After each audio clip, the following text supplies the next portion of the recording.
സ്വാഗതം ഇന്നത്തെ ബിഗ് സ്റ്റോറിയിലേക്ക്. ഇറാഖിൽ ഭീകരർ തങ്ങളോട് മാന്യമായാണ് പെരുമാറിയതെന്ന് ജന്മനാട്ടിൽ തിരിച്ചെത്തിയ നഴ്സുമാർ. വന്നിറങ്ങിയപ്പോ ഇവിടത്തെ പുകില് കണ്ടാലേ നഴ്സുമാരിങ്ങനെ പറഞ്ഞില്ലെങ്കിലേ അത്ഭുതമുള്ളൂ. വില വർധനവ് ചെറുക്കാൻ കേരളത്തിൽ സവാള കൃഷി ആരംഭിക്കുന്നു. അങ്ങനെയാണെങ്കിൽ പാചകവാതകത്തിന്റെ കൃഷിയും പെട്രോളിന്റെ കൃഷിയൊക്കെ പുറകെ നോക്കാവുന്നതാണ് കേട്ടോ. വിംബിൾഡൺ വനിതാ ടെന്നീസ് കിരീടം പെട്രോ കിറ്റോവ നേടിയെന്ന്. എന്നിട്ട് ആരെങ്കിലും അറിയാൻ പാടില്ലെന്ന് പറഞ്ഞ അതെന്താണത്? അല്ല, എന്നാലാണെങ്കിലാണല്ലോ മലയാളികൾക്ക് ഈ കാര്യത്തിൽ പ്രതികരിക്കാൻ പറ്റുള്ളൂ.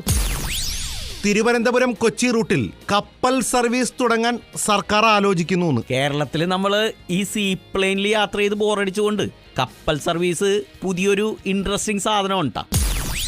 ഇനി ലോകകപ്പ് ഫുട്ബോൾ വിശേഷങ്ങളുമായി ഇന്നത്തെ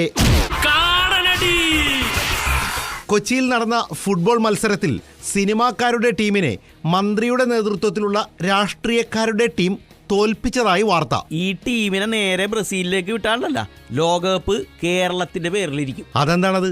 എന്ത് കളി കളിച്ചും ലോകകപ്പ് നമ്മൾ മേടിക്കൂലേ. ഇത് ബിഗ് സ്റ്റോറിയുമായി ബിഗ് ബി മുരുകനുമോൻ, റേഡിയോ മാംഗോ 91.9. നാട്ടിലെങ്ങും പാട്ടായി.